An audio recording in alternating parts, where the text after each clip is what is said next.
Hi friends, ഇത് ഞാൻ വന്നിരിക്കുന്നത് വറുത്ത അരിമാവ് കൊണ്ട് എങ്ങനെ സ്വാദിഷ്ടമായ ലഡു തയ്യാറാക്കാമെന്നാണ്. മധുരത്തിന് ആവശ്യമായ കുറച്ച് ശർക്കരയും വെള്ളവും ഒരു സ്പൂൺ നെയ്യും ഒഴിച്ചിട്ട് നമുക്ക് ശർക്കര പാനി കാച്ചിയെടുക്കാം. ഒരു പാൻ അടുപ്പിൽ വെച്ചിട്ട് വറുത്ത അരിമാവാണ് ഞാനിവിടെ എടുത്തേക്കുന്നത്.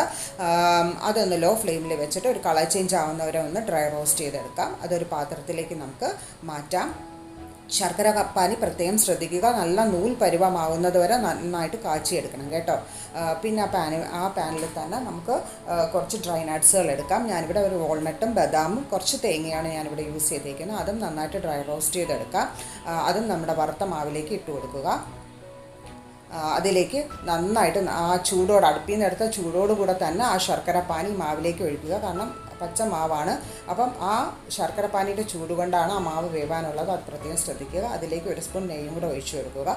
എന്നിട്ട് ലഡു പരുവത്തിൽ നമുക്ക് ഇതുപോലെ ഉരുട്ടിയെടുക്കാം. നല്ല ടേസ്റ്റിയാണ്. എല്ലാവരും ട്രൈ ചെയ്യണം. Thank you for watching Shamnas kitchen and